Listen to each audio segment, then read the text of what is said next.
মেডিকেলের জিকে যারা খুব ভালো পারো, পড়তে কোনো অসুবিধা হইতেছে না, তাদের জন্য এই ভিডিওটা না।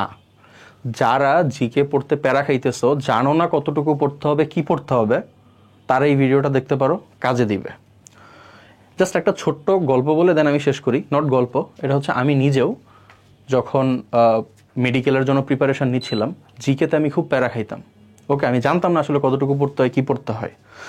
কিন্তু আল্লাহর রহমতে একটা ক্রাইটেরিয়াতে পড়ার পর আমি হচ্ছে মেডিকেল সেকেন্ড টাইমার ছিলাম। Medical first time, second time দুইবারই আমার খুব ভালো একটা স্কোর আসলে এসেছিল, অর্থাৎ আমি 8-9 মতো পেয়েছিলাম যতটুকু মনে পড়ে। ওকে, জিকেতে। তো এটা আসলে কেন, কিভাবে হয়েছে, ব্যাপারটা এমন না যে আমি খুব মাস্টার্ড একজন পার্সন জিকেতে। ওকে, সো ওই অভিজ্ঞতার আলোকে আমি যেই স্ট্র্যাটেজি কয়েকটা আসলে বড় ভাইদের কাছ থেকে শুনেছিলাম সেটা বলি, সেটা তোমরাও ফলো করো, কাজে দিবে। ওকে, এটা এমন না যে আমি খুব অ্যানালাইসিস করে বের করছি, এটা আসলে এইভাবে পড়ার পর আমি দেখতে পারছি যে এটা কাজে দেয়। কি এটা হচ্ছে, ধরো এইখানে একটা টপিক আছে বাংলাদেশের পরিচিতি। তুমি যেই কোচিংয়ে আছো বা কোচিংয়ে পরীক্ষা দিতেছো, সেইখানে তোমাকে টপিক জিকের প্রতিদিন ডেইলি এক্সামে কতটুকু অংশ, ইংরেজির কতটুকু অংশ, এরকম একটা রুটিন দিয়ে রাখছে। তুমি কি করবা, ওই টপিকের একদম শুরু থেকে শেষ পর্যন্ত কি A to Z সব পড়বা? না, এটাতে আসলে যেটা হবে, অনেক ইনফরমেশান, গুরুত্বপূর্ণ অগুরুত্বপূর্ণ সব তোমার মাথায় ঢুকে যাবে। এতে তুমি পরীক্ষার হলে প্রপারলি আউটপুট দিতে পারবা না, কনফিডেন্সের সাথে অ্যান্সার করতে পারবা না। তো এই জন্য আগে যেটা করতে হবে, তুমি টপিক ভাই দরকার হয় পুরোটা পড়ো, তবে তার আগে প্রায়োরিটি দিয়ে কি পড়বা, একদম টপিকের শেষে চলে যাবা। দেখো, টপিক পড়ার আগেই তুমি টপিকের শেষে চলে যাবা। টপিকের শেষে চলে যাবা।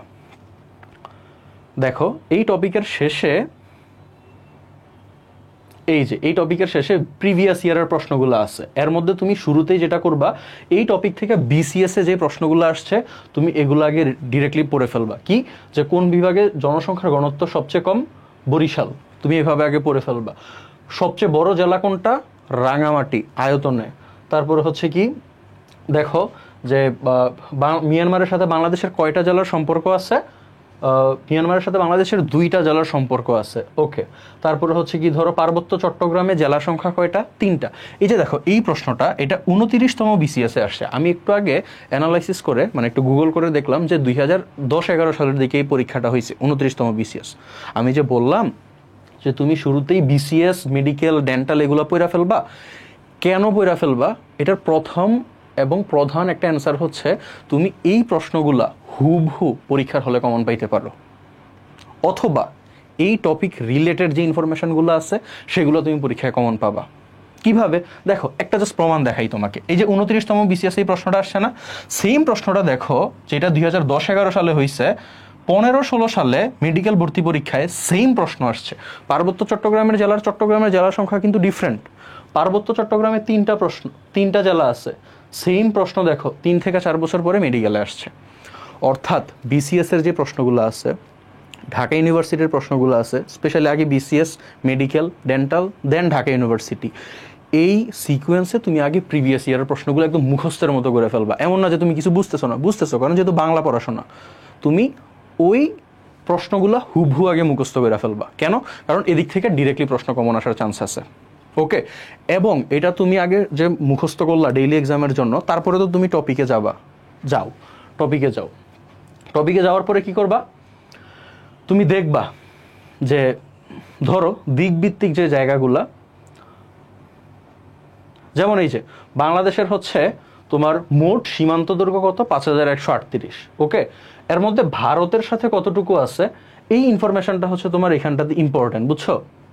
যে ভারতের সাথে বাংলাদেশের সীমান্ত দৈর্ঘ্য 37-15। কেন বললাম ইম্পর্টেন্ট, কারণ এই প্রশ্নটা পরীক্ষাতে আসছে।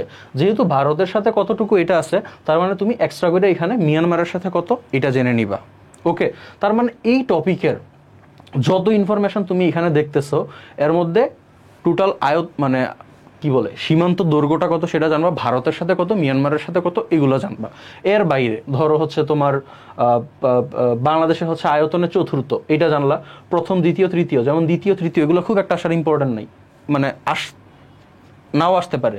কি আসতে পারে, যে প্রথম কোনটা, ভারত, চতুর্থ কোনটা, বাংলাদেশ, এইরকম। অর্থাৎ তুমি শুরুতেই প্রশ্নগুলো অ্যানালাইসিস করার কারণে নিজেই বুঝতে পারবা আসলে তোমার কতটুকু পড়তে হবে আর কতটুকু বাদ দিতে হবে, এই যে কতটুকু বাদ দিয়ে পড়তে হবে এইটা বুঝতে পারাই হচ্ছে সবচেয়ে বড় এখানে মানে ভালো দিক আর কি, এবং এটাই তোমাকে অনেক বেশি স্ট্রেংথ দিবে ভর্তি পরীক্ষার জন্য।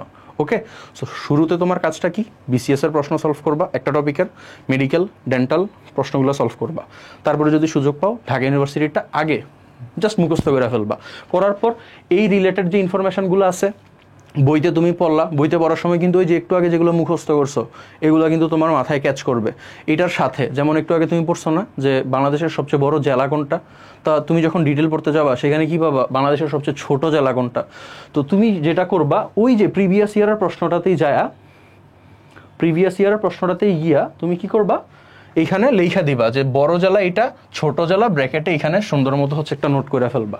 তারপরে জনসংখ্যার ঘনত্ব সবচেয়ে কম কোথায়, বরিশালে। ঘনত্ব সবচেয়ে বেশি কোথায়, এটা হচ্ছে তুমি এখানে পাশে নোট করে ফেললা। অর্থাৎ তুমি এখানে যেই প্রশ্নগুলো আছে, ধরো 10-15টা প্রশ্ন আছে, তুমি ইনফরমেশন কিন্তু 30 বা 40টার মতো গুরুত্বপূর্ণ ইনফরমেশন এইখানেই কিন্তু নোট করে ফেলতে পারতেছো। এবং তুমি জাস্ট পরীক্ষাগুলো ডেইলি এক্সাম দাও কোচিংগুলোতে, দেখবা তুমি এইখান থেকে ডেইলি এক্সামে কিন্তু প্রিভিয়াস ইয়ারের বাইরেও, অর্থাৎ যেগুলো খুব একটা ইম্পর্ট্যান্ট না ওই জায়গা থেকেও কিন্তু কিছু কোশ্চেন করা হয়, কারণ তখন অনেক প্রশ্ন করতে হয়। কিন্তু তুমি আস্তে ধীরে যখন মডেল টেস্টের দিকে যাবা, যেখানে পুরো অনেকগুলো টপিক থেকে 10টা প্রশ্ন করবে, তখন তুমি দেখবা এই প্রশ্নগুলোই কিন্তু রিপিট করা হইতেছে। Same goes to medical dental অ্যাডমিশনে যখন তুমি যাবা, তুমি দেখবা প্রিভিয়াস ইয়ারে বিভিন্ন জায়গায় আসছে এই প্রশ্নগুলোই ঘুরে ফেরে তোমাকে মেডিকেলে দিতেছে, বা ওই রিলেটেড যেগুলো তুমি যে সাথে নোট করে রাখছিলা এইখান থেকেই হচ্ছে তোমার এমসিকিউগুলো কমন পড়া যায়। ওকে, তো এই জন্য তুমি যদি আসলে অনেক বেশি ইনফরমেশন জানতে চাও, মানে এই যে যেমন ধরো যে সীমান্তবর্তী গুরুত্বপূর্ণ স্থান, হ্যাঁ সিলেট সীমান্তবর্তী, এগুলো যদি তুমি সব মনে রাখতে চাও তাহলে তো হবে না, তাই না?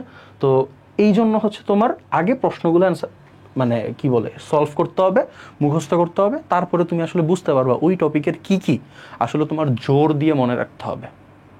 তাহলে তুমি ইলিমিনেট করতে পারবা টপিক, এবং পড়াটা সংক্ষিপ্ত হবে, অল্প পড়ায় বেশি মার্ক ক্যারি করতে পারবা।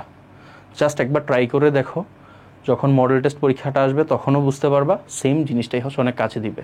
হ্যাঁ, তারপরেও যদি হয় যে তোমার বার, যেমন আমাদের সব সময় মনে হয় যে আমার বার মনে হয় অনেক ঘুরে পেঁচে প্রশ্ন আসবে, আগের মতো ক্রাইটেরিয়া ফলো করা হবে না, এটা সবার। আমি যখন পরীক্ষা দিচ্ছি আমারও মনে হইতো, ফার্স্ট টাইমে মনে হয়েছে, সেকেন্ড টাইমে মনে হয়েছে, পরে যা দেখলাম যে না, আসলে যা সবসময় আসে তা এইবারও আসে। এরকম ভাবি, এইভাবে তুমি দেখবা যে যদি সেম ক্রাইটেরিয়াই তুমি আসলে ফলো করো, 7-8টা কমন পেয়ে গেছো, ওই দুশ্চিন্তাটা মনের মধ্যে রাইখো না যে এইবার হয়তো এইরকম ক্রাইটেরিয়া ফলো করবে না, অনেক নতুন নতুন টপিক থেকে পরীক্ষা দিবে, এটা কখনো হয় না। আর যদি হয়ও, তোমার মতো বাকি যারা আছে 99% স্টুডেন্টই হচ্ছে এগুলোর অ্যান্সার করতে পারবে না, কারণ এত ইনফরমেশন নিয়ে এসে তো গোলায় ফেলবে, তাই না? সো এই জন্য আগে বিসিএস, মেডিকেল, ডেন্টাল, দেন ইউনিভার্সিটির কোশ্চেনগুলো সলভ করে ওই রিলেটেড ইনফরমেশনগুলো তুমি টপিক থেকে পড়বা। এরপর আশেপাশে যা তুমি দেখবে এগুলো রেসিডুয়াল নলেজ আকারে মাথায় থেকে যাবে। এই থেকে তুমি যে 8-9টা ভালোভাবে পারলা, 1-2টা দেখবে এমনিই পেরে গেছে রেসিডুয়াল নলেজ দিয়ে। ওকে, সো ভালোভাবে পড়ো জিকে ইংরেজি। আমি জাস্ট একটা বিষয় আমাদের দেখাই, আমাদের যে মেডিকেল কোর্সটা আছে, এই মেডিকেল কোর্সে দেখো ছোট্ট ছোট্ট যে টপিকগুলো আছে এগুলোর উপরে আমরা খুব ছোট ছোট আসলে নোট দেই। কেন? কারণ এই নোটগুলোতে আসলে ওই যে সব যেন পড়তে না হয়, স্পেসিফিক ইনফরমেশনগুলো যেন পড়তে হয়, যেগুলো তুমি আমাদের যদি কোর্সে যুক্ত নাও হোক সমস্যা নেই, তোমার যেইটাতে আসো এইটাতেও যদি তুমি থাকো, থেকে যেন এইভাবে স্পেসিফিক ইনফরমেশনগুলো নিজের মতো করে হচ্ছে একটু একসাথ করে ফেলবা, তাহলেই দেখবা পরীক্ষায় খুব ভালো একটা পারফরমেন্স করতে পারতেছো।